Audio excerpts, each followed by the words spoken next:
Analytic functions.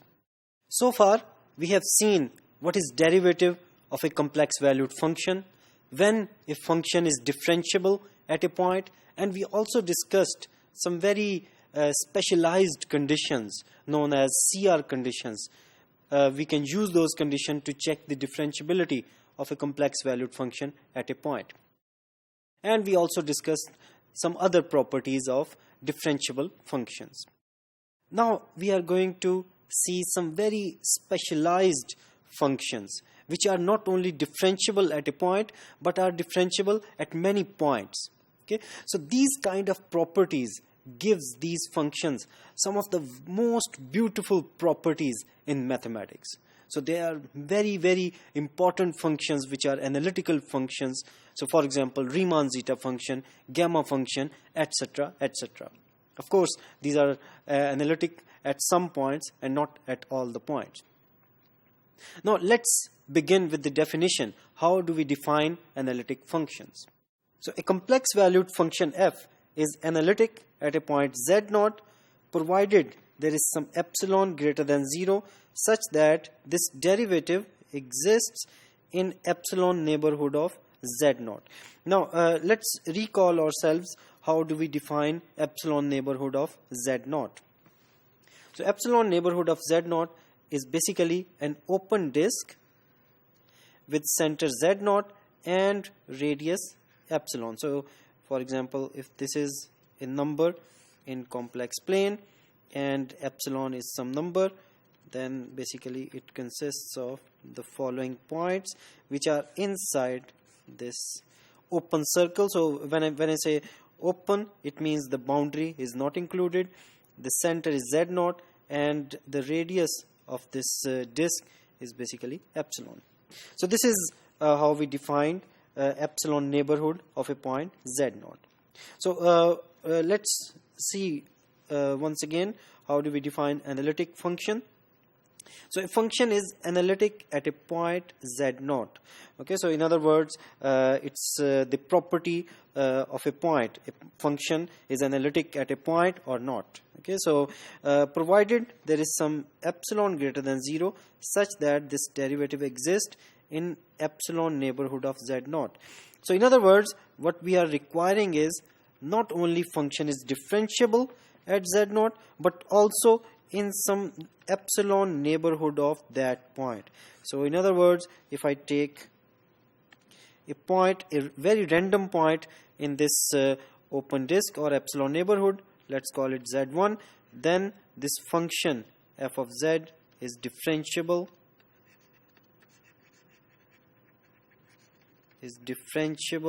at z1. Similarly, if I choose any other point z2, it is differentiable there. Z3, it is differentiable there. So in other words, this function f of z is differentiable at each and every point around this point z0. Now requiring that function is differentiable at each and every point in the epsilon neighborhood of z0 gives this function some very specialized property which are not only useful for our calculations but gives us some very beautiful structure to these functions. Okay. Now let's consider some example. So if I'm given a function f of z is equal to 1 over z. So let's see if this function is analytic at some point or not. Okay, so let's consider this complex plane. We want to know at what points this function is analytic or not. Okay. Now we know that this function is differentiable everywhere apart from the origin. Okay. So apart from this point 0, 0, which is the origin in the complex plane, this function is differentiable everywhere. So in other words, we can say that if I take or consider any point in the complex plane, let's say this point, let's call it z1, then since there is a distance between z1 and 0, 0, so we can easily find an epsilon neighborhood. So for example, if this distance is, let's call it d, then we can choose epsilon to be, for example, d by 2. So we can find an epsilon neighborhood with radius d by 2, And since this function is differentiable at each and every point in the plane apart from the origin, so that's why this function must be differentiable in this epsilon neighborhood. And similarly, if we choose any other point, since there is always some distance between that point and the origin, so that's why we can always choose some non-zero epsilon, in fact greater than 0 epsilon, such that this function f of z is equal to 1 over z is basically differentiable in the whole of that epsilon neighborhood. So that's why we can say that this function is analytic at each and every point in the complex plane apart from the origin. Now let's consider another example. Now we have the function f of z is equal to mod of z square. Now we have seen that this function is only differentiable at z is equal to 0. So in the complex plane, if we take z is equal to 0, okay, so this point, so this function is only differentiable at this point origin, and it is nowhere else differentiable. So if I choose any point in the complex plane, then of course for any value of epsilon, okay, so this neighborhood, let's choose this epsilon, and this is the epsilon neighborhood. Then since this function is only differentiable at origin, so in fact this function will not be differentiable at any point inside this epsilon neighborhood. So it is not analytic. Even if we choose the point to be 0, 0.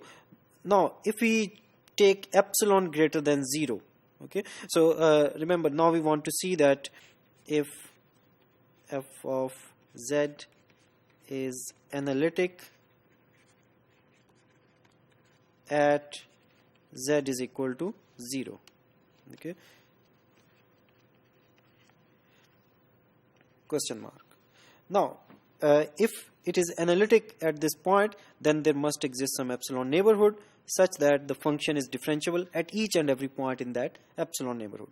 Now if we choose any random epsilon greater than 0, however small, now we will always get some points in this epsilon neighborhood where the function is not differentiable, because the function is only differentiable at the origin. So this is, for example, one of the points where f of z is not differentiable.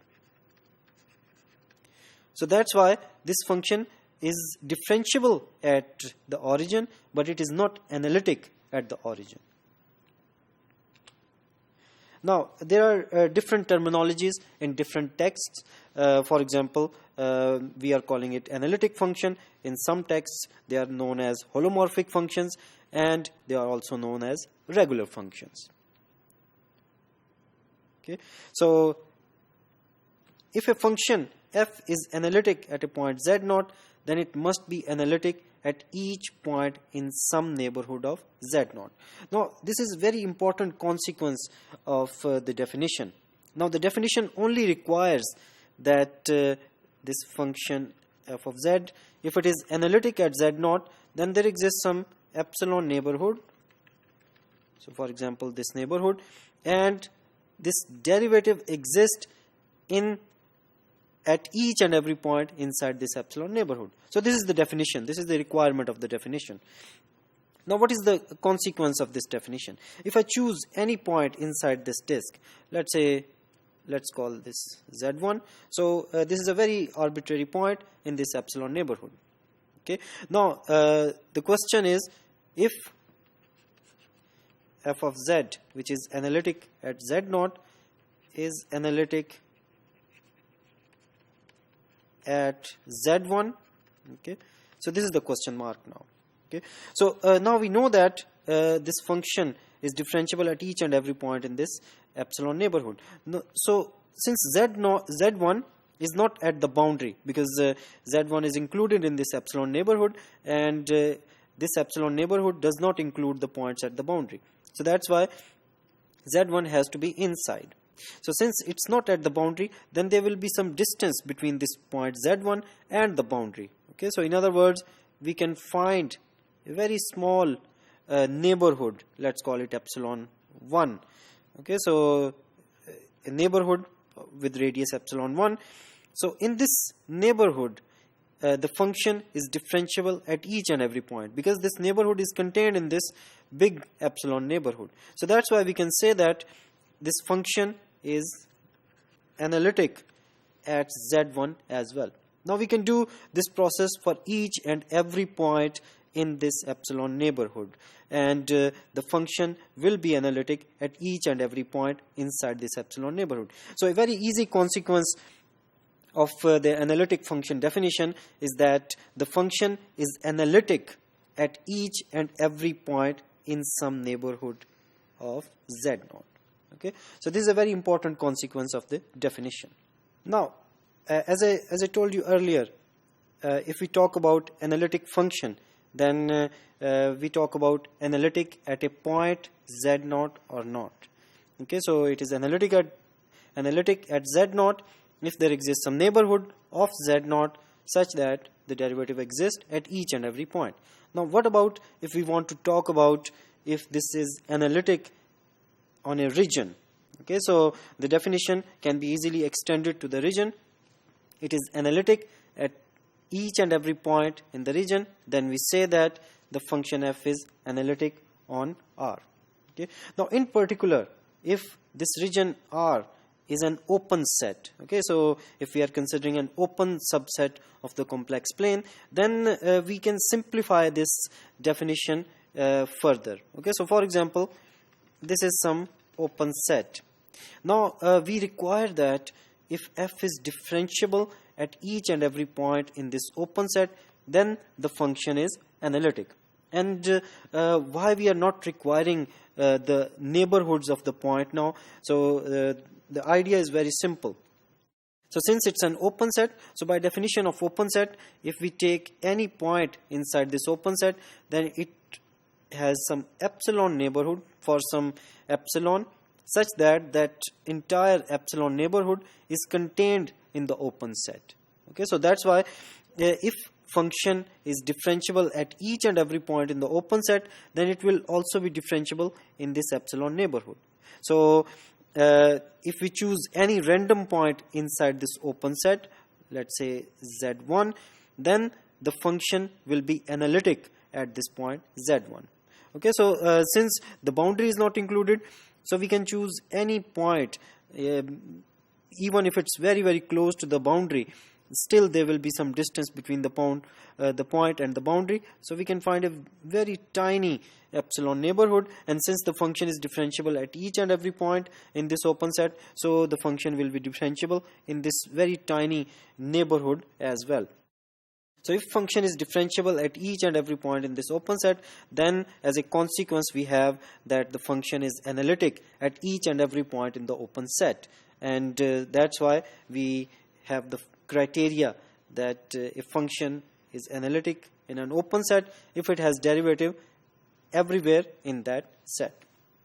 Now let's go to some other particular subset of the complex plane. If it is not open, okay, so let's say it is of the form, okay, so some boundary is included and some boundary is not included.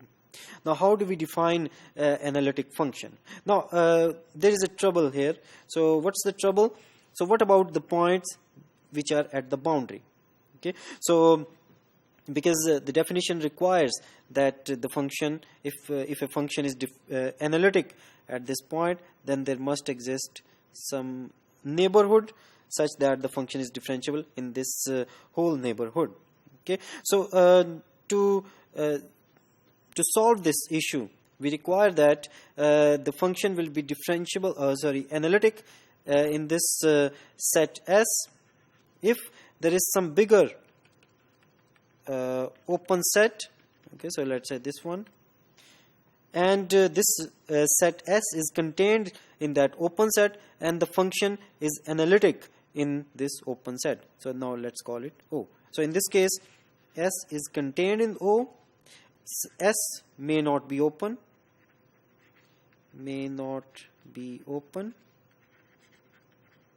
but O is open. And if such S is given, so we say that function is analytic in this set S if there is some bigger open set which contains S and the function is analytic in that open set O.